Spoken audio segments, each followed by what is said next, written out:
Discuss करेंगे कि कैसे आप 1 मंथ में या नेक्स्ट जितना भी टाइम है सीटेट में प्रिपेयर करें सीटेट के लिए घर बैठ करके एकदम आसानी से, क्योंकि इस टाइम पर ना आप कोचिंग्स जा पा रहे होंगे और जिन्होंने ज्वाइन किया था नहीं किया था, बेसिकली बहुत सारे लोग हैं जो घर पर ही रहते हैं।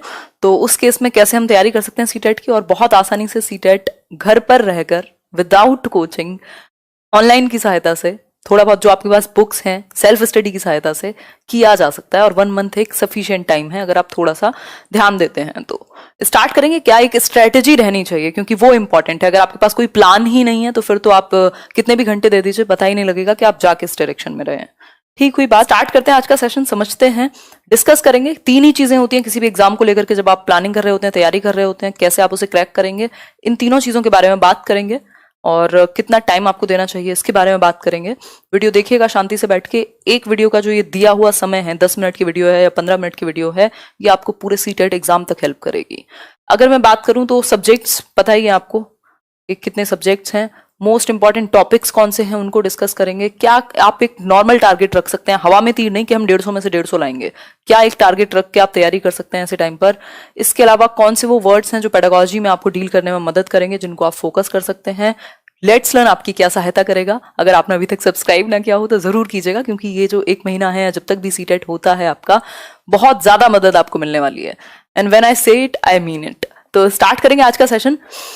समझते हैं, ये छोटा सा एक सेशन है जिसमें डिस्कशन करेंगे। अगर बात सीटेट की करूं या किसी भी जनरल एग्जाम की अगर हम बात करें तो 3 चीजें इंपॉर्टेंट हैं। वो 3 चीजें कौन सी हैं? अगर आप कुछ भी नहीं, अगर 3 घंटे तक आप दे पा रहे हैं, 2 से 3 घंटे अगर आप डेली दे पा रहे हैं, जिसमें आप 1 घंटा अपना ऑनलाइन का रख लीजिए, क्योंकि इंपॉर्टेंट है, चाहे आप यूट्यूब पर मुझे देख रहे हो या किसी और को, या कोई आपने पेड कोर्स लिया हो।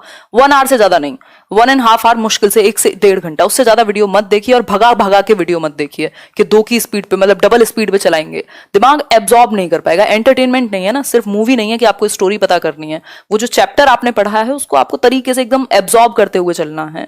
तो उसके लिए 1 से 1.5 घंटे से ज्यादा आप ऑनलाइन वीडियोस या जो भी कोचिंग भी इवन आपको नहीं देना चाहिए। बाकी 1.5 घंटा अपना सेल्फ स्टडी में दीजिए, 2 घंटा अपना सेल्फ स्टडी में दीजिए, 1 घंटा आप वीडियो देख सकते हैं या किसी से भी पढ़ रहे हैं तो उनसे पढ़ सकते हैं।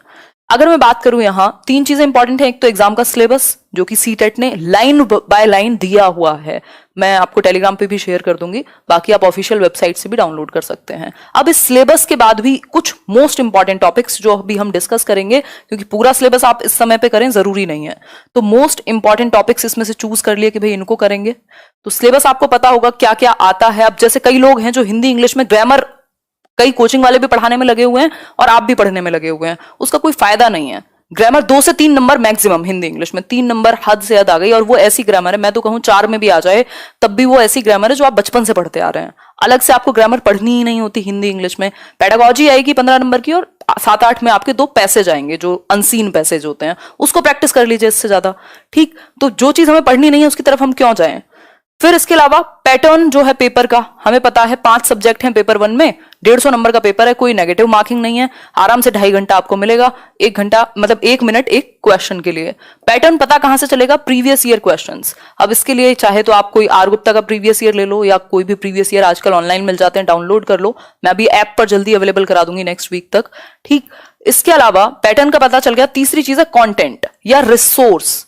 आप पढ़ेंगे कहां से, ये दोनों चीजें आपने कर ली, आपको पता ही नहीं है कि आप कहां से पढ़ेंगे। आज आप ये चैनल देख रहे हैं, कल कोई और देखेंगे, परसों कुछ और पढ़ने लग गए, आज ये किताब उठाई, कल कोई और किताब उठा ली, तो उस टाइम पे प्रॉब्लम है। फिर वो आपका फिर एक ना तो ट्रस्ट बन पाएगा कहीं, और ना आप अच्छे से एब्जॉर्ब कर पाएंगे चीजों को। आप बस एनालिसिस करने लग जाएंगे, कमियां निकालते रहेंगे, यार ये वाली बुक अच्छी नहीं है, ये वाली अच्छी है। सारी बुक्स अच्छी हैं, सारे टीचर्स अच्छे हैं। आपने जब एक बार चूज कर लिया किसी कंटेंट को, फिर वहीं से पढ़िए, अच्छे से टाइम दीजिए और प्रीवियस ईयर सॉल्व कीजिए। तो 3 ही चीजें हैं। एक तो सिलेबस हमें पता हो कि भाई आता क्या है किस सब्जेक्ट में, जो हम अभी डिस्कस कर लेंगे ऑलमोस्ट। पैटर्न क्या है, 150 नंबर का पेपर है, नेगेटिव मार्किंग नहीं है। पेडागोजी का बहुत ज्यादा प्रभाव है, हर एक सब्जेक्ट में पेडागोजी आती है, तो उसको अच्छा करना है। प्रीवियस ईयर पेपर्स डिस्कस करने हैं, मतलब अच्छे से उनको सॉल्व करना है, बैठ करके प्रैक्टिस करनी है, क्योंकि प्रैक्टिस नहीं होगी तो फिर ये सारा ज्ञान रखा का रखा रह जाएगा। दूसरा है आपका कंटेंट। आपको जो चैप्टर्स या कंटेंट जो आप पढ़ रहे हैं, वो रिसोर्स आप चूज कर लें कि कहां से पढ़ेंगे। भाई ये 4 किताबें हैं, इनसे पढ़ना है, या 1 किताब भी है तो भी उससे पढ़ना है, और बाकी वीडियोस देखनी है, या नोट्स बनाए तो उनसे रिवाइज करना है। ये चीज क्लियर हो एकदम। ऐसा नहीं है आप आज पढ़ने बैठे 3 घंटे के लिए, आधा घंटा आपका इस चीज में निकल गया कि कहां से पढ़ूं ये टॉपिक, तो वो चूज कर लीजिए। ठीक, तो ये बेसिक 3 बातें रहेंगी। अब समझ लेते हैं बाकी चीजें, देख लेते हैं एक बार बाकी चीजें। सब्जेक्ट वाइज देख लेते हैं कि अगर आप प्रिपेयर कर रहे हैं तो कैसे करेंगे, और मोस्ट इंपॉर्टेंट टॉपिक्स जो आपको आसानी से पार करा सकते हैं, एटलीस्ट आप क्वालिफाई तो कर देंगे सिर्फ उन टॉपिक्स को करके और उनसे रिलेटेड प्रैक्टिस करके। कुछ 15 टॉपिक होंगे मुश्किल से, उतना भी कर लिया और प्रैक्टिस कर ली तो पेपर क्वालिफाई जरूर हो जाएगा। अगर मैं बात करूं सब्जेक्ट की, तो ये पेपर 1 के सारे सब्जेक्ट्स हैं, जिनमें से 3 सब्जेक्ट कॉमन हैं, हिंदी, इंग्लिश और चाइल्ड डेवलपमेंट एंड पेडागोजी यानी बाल विकास एवं शिक्षण शास्त्र। ये 90 मार्क्स कॉमन आते हैं, सिलेबस बिल्कुल सेम है पेपर 1 पेपर 2 इन 3 सब्जेक्ट के लिए, तो 90 मार्क्स आपके बिल्कुल कॉमन है। अगर आप पेपर 1 की तैयारी कर रहे हैं तो आपकी पेपर 2 की अपने आप हो रही है, और पेपर 2 की अगर आप बात कर रहे हैं तो पेपर 1 की अपने आप हो रही है। तो उस केस में ये तीनों सब्जेक्ट अगर आपने अच्छे कर लिए तो बहुत हद तक आपकी दोनों पेपर पे पकड़ बन जाती है। फिर है आपका मैथ्स और है ईवीएस। अब 2 सब्जेक्ट तो ऐसे हैं, अगर आपने ये सीडीपी की, मैंने एक प्लेलिस्ट बनाई हुई है, डिस्क्रिप्शन बॉक्स में मिल जाएगा, या सर्च भी करोगे CDP full course by Himanshi Singh, YouTube पर एकदम फ्री में अवेलेबल है। 2 कोर्स मिलेंगे, बल्कि एक बोर्ड पर है, एक स्लाइड्स पर है, दोनों में से कोई भी देख लेना। ये 30 मार्क्स आपके रखे हुए हैं बिल्कुल, और अभी मैं रिवाइज भी कराऊंगी। तो ये आपने देख लिया, कोई किताब भी नहीं उठा रहे हो तब भी सीटेट आपके 25 नंबर 30 में से कहीं नहीं गए, बिना किताब उठाए सिर्फ वीडियो देख रहे हो और कुछ क्वेश्चंस प्रैक्टिस किए हैं तो, या मैं जो कराऊंगी उतना कर लेना। ईवीएस की अगर मैं बात करूं तो यहां भी आप 25 तक स्कोर कर सकते हो, और वर्स्ट केस में 20 तक। प्लेलिस्ट बनी हुई है, 22 वीडियो कराए हैं अभी तक, उतना देख लीजिए। पेडागोजी के 15 नंबर फिक्स रहते हैं, इसके अलावा 15 नंबर में 20 नंबर में एनसीईआरटी से चीजें आती हैं, 2-4 क्वेश्चन कभी एक्स्ट्रा आ जाते हैं। तो ये ईवीएस की प्लेलिस्ट और सीडीपी की प्लेलिस्ट दोनों देख लीजिए बैठ के डेली के हिसाब से, चाहे 2 दिन देके इनको खत्म कर लीजिए, उसके बाद कंटेंट शुरू करना। फिर है हिंदी। हिंदी में हम अनसीन पैसेज को ध्यान में नहीं रखते, हमें लगता है यार हमारे पास 150 नंबर हैं और 150 मिनट हैं, बहुत टाइम है, और सारा टाइम आपका गायब हो जाता है, पता नहीं लगता। रीजन क्या है? 4 अनसीन पैसेज आते हैं आपके, और आपने अनसीन पैसेज की प्रैक्टिस ही नहीं की होती। अनसीन पैसेज कभी भी रिपीट नहीं होगा, लेकिन आपको एक काम जरूर करना पड़ेगा, एटलीस्ट 4 पैसेज, 2 पैसेज हिंदी के, 2 पैसेज इंग्लिश के मिनिमम, उनको देख लीजिए कि आपको सॉल्व करने कैसे हैं वो पेपर में। इतना बड़ा अगर पैसेज होगा तो आप कैसे आंसर्स ढूंढेंगे, तो थोड़ी सी प्रैक्टिस अनसीन पैसेज की जरूरी है, ठीक है बात। इसके अलावा पेडागोजी है 15-15 नंबर की, जो मैं आपकी अभी डिस्कस कर ही दूंगी। आज से शुरू हो जाएगा पेडागोजी, लैंग्वेज स्किल्स करेंगे चैप्टर 1 आज से, इंग्लिश पेडागोजी का। हिंदी और मैथ्स में क्वेश्चंस की सीरीज के थ्रू खत्म हो जाएंगी चीजें, 15 में से 10 नंबर आप ला पाएंगे। मैथ्स में भी 15 नंबर की पेडागोजी है, और 15 नंबर की अगर मैं बात करूं तो वो आपका बेसिक मैथ्स है। अब अगर वो अच्छा नहीं भी है तो आप बाकी जगह पर ध्यान दे सकते हो, उसमें से 5 नंबर ले आओ 15 में से, बाकी जो पेडागोजी है उसमें 10 ले आओ, तो 20 नंबर आ गए मैथ्स में, ठीक। तो ये एक तरीका हो सकता है। कोई भी आपके पास जो बुक है वो बेस्ट है, प्रीवियस ईयर है वो बेस्ट है, उसको 4-4 बार कर लो, अगर जिन लोगों ने पहले से किया हुआ है। जिनकी तैयारी है, जिन्होंने कुछ रिसोर्स लिए हुए हैं, उनको रिवाइज करके और प्रैक्टिस करनी है, सिर्फ 2 चीजें हैं, ठीक। इसके अलावा पेपर 2 में ये 2 ऐसे सब्जेक्ट हैं जिनकी तैयारी आपकी एनसीईआरटी के अलावा कोई और बेहतर नहीं करा सकता। अगर आपने एनसीईआरटी पढ़ी है और इस टाइम पे अगर नहीं भी पढ़ पा रहे हैं तो एक काम आप कर सकते हैं कि प्रीवियस ईयर का सहारा ले लीजिए, या यूट्यूब पर समरी सर्च कर लीजिए। अगर सोशल साइंस या साइंस एंड मैथ्स की बात करूं, 6th to 8th क्लास के लिए पेपर 2, ठीक। यहां तक की बात क्लियर। आप कुछ टॉपिक्स देख लेते हैं। अगर मैं कुछ टॉपिक की बात करूं कि भाई सबसे इंपॉर्टेंट टॉपिक कौन सा रहेगा, अगर आप आज तैयारी शुरू कर रहे हैं तो अगर सिर्फ सबसे पहले इन टॉपिक्स को करके और कुछ 5 साल के आपने प्रीवियस ईयर सॉल्व किए हैं, पेपर आपका क्लियर है। और ये हवा में तीर नहीं है, लाखों लोगों ने किया है, ठीक है। अगर मैं बात करूं तो मोस्ट इंपॉर्टेंट टॉपिक कुछ 15 से मैक्सिमम 15 से 20 के बीच में टॉपिक्स हैं जो हर सब्जेक्ट में कॉमन मिलेंगे। मोटिवेशन ऐसा टॉपिक है, एक आध क्वेश्चन में घुमा फिरा के आपको दिख जाएगा।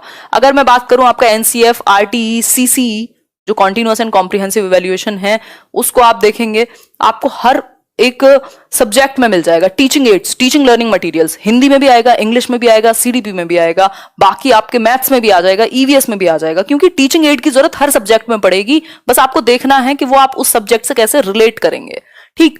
तो ये ऐसे टॉपिक हैं जैसे कॉन्सेप्ट ऑफ डेवलपमेंट है, विकास जो है आपका, प्रिंसिपल्स ऑफ डेवलपमेंट है, विकास के सिद्धांत, 4 से 5 नंबर मिनिमम आ गए सीडीपी में यहीं से। प्याजे, वाइगॉस्की, कोहलबर्ग 4-5 नंबर फिर से। सीसीई का टॉपिक कॉमन है, आरटीई का टॉपिक, एनसीएफ का टॉपिक, इन सबको टॉपिक वाइज भी सर्च करोगे तो लेट्स लर्न पे 99% इनमें से सारे टॉपिक मिल जाएंगे। एक आध टॉपिक होगा जो डायरेक्टली नहीं कराया होगा, ठीक। इंक्लूसिव एजुकेशन 5 नंबर का टॉपिक है, सीधा दिया हुआ है सिलेबस में। इसके अलावा अगर मैं बात करूं ब्लूम्स टैक्सोनॉमी को थोड़ा सा जान लो कि भाई 3 पक्ष होते हैं, ठीक।